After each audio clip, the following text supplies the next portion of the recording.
What's up, y'all? My name is Jeffrey Morgan. Welcome to Flip and Profit, where we create financial freedom one flip at a time. If you're new to my channel, I resell things on eBay. I've been doing it for almost like 3 years now, and along the journey, I like to share what I've learned. So now that you know a little bit about me, let me show you what we got going on today. Would you look at all those?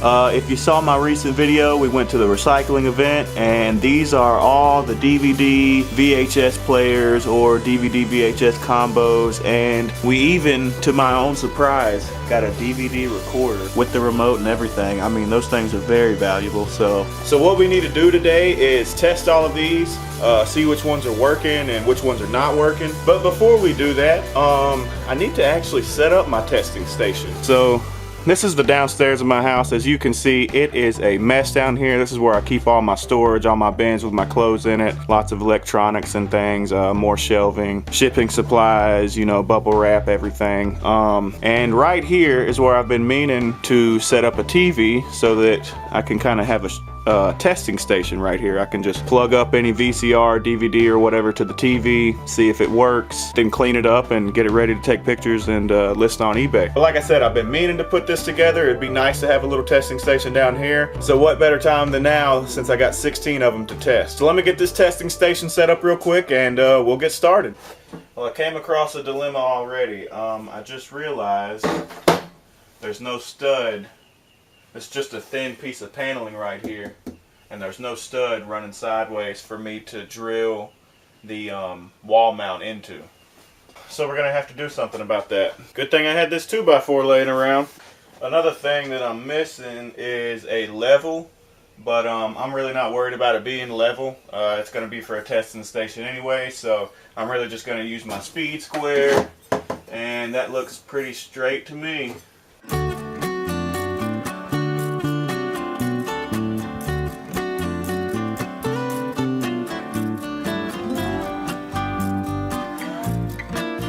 Now I need to know, see, that's not gonna fit on one 2x4, so I'll have to put two of them side by side. Put one screw in one and one in the other. Guys, I just remembered something very crucial.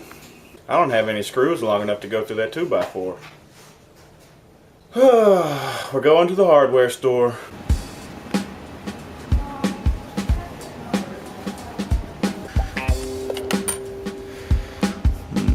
Yeah, that's probably what I'll get right there.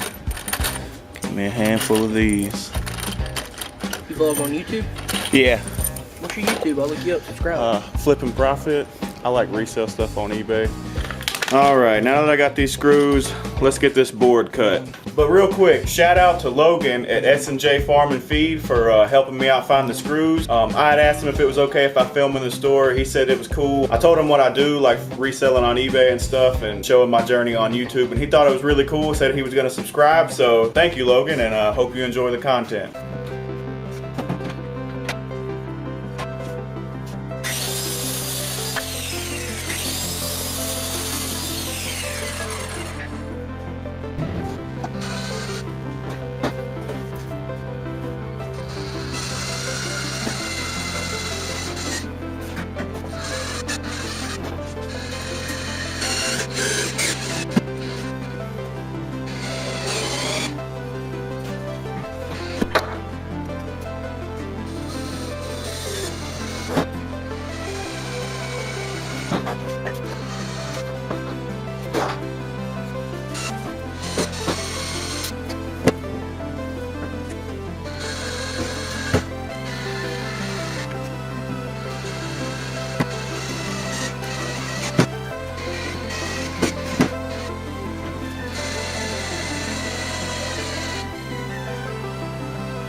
That is perfect because I got my plugins right here, but I can go ahead and plug these in here, just leave them hanging there.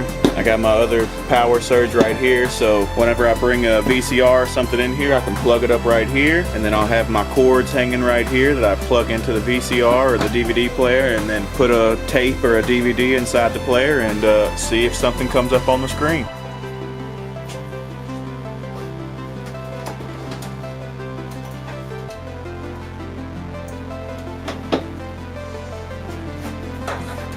So the first thing I do when testing DVD and VCR combos is test out the DVD side first. 9 times out of 10 there's not going to be anything wrong with the DVD player. Usually if there is something wrong, it's either the tray doesn't open or it doesn't read disc. So make sure the tray opens, put a DVD inside of it, close it up, hit play, and just let it run for a few minutes, and that way you know it's all good.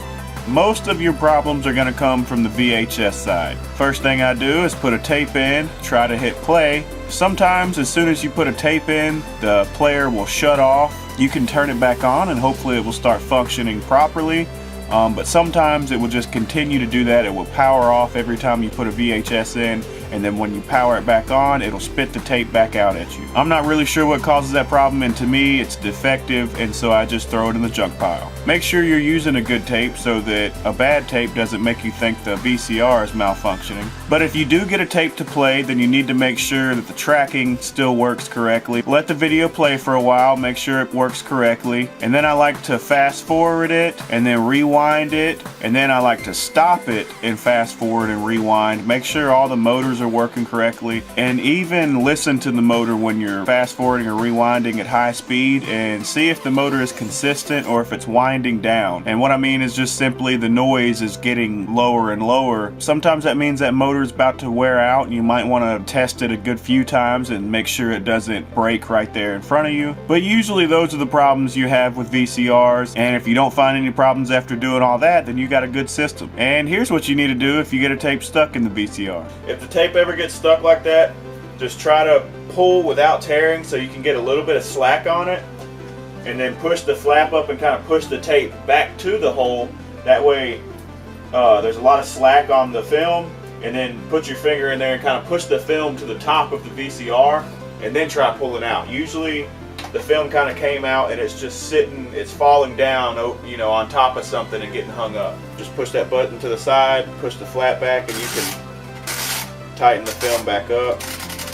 And here's a tip for selling these devices. If you come across any blank VHS tapes at a yard sale or thrift store, you should pick them up and keep them when you have systems like this for sale, and you can add it as a bundle. Also, if you have any spare AV cables, that's the red, white, and yellow audio video cables that are used to plug in these old VHS players into TVs, you can add that to the bundle as well, which will help someone choose your item over someone else's. What I'm saying is, if someone's searching for a VCR and there's 2 VCRs identical to one another with the same price, but yours has an extra tape and AV cables that come with it, they're most likely to choose your listing over your competitors. So the next thing to do after we've got them tested, we've got our pile of good ones, is to clean them up and wrap up the cords with rubber bands. After I got done testing all 16 devices, only half of them were good, but to be honest, that is way better odds than I thought I was gonna have. So I came out with 8 working VHS DVD player combos, or one or the other. We also had the DVD recorder,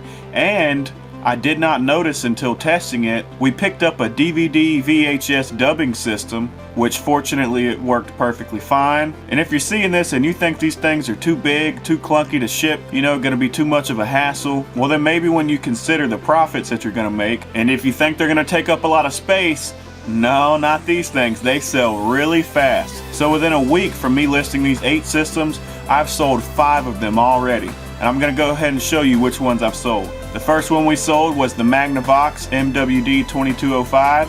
As you can see, I made it a bundle. You got a VHS tape and AV cables that came with it. And we took a best offer of $48. Next up is another Magnavox. This was the DVD recorder. Came with the remote and AV cables, and it sold full price $89.77. The next one we sold was another bundle. This one came with the remote, VHS tape, AV cables, the Panasonic PV V4520, and this one also sold full price $69.77. And this is the dubbing system I was talking about, the Sony RDR VXD 655. We sold it alone, came with AV cables, and we took a best offer of $200. And the most recent one we sold was the Emerson EWV 404. It only came with AV cables simply just because I ran out of VHS tapes, and it sold for full price as well, $45.77.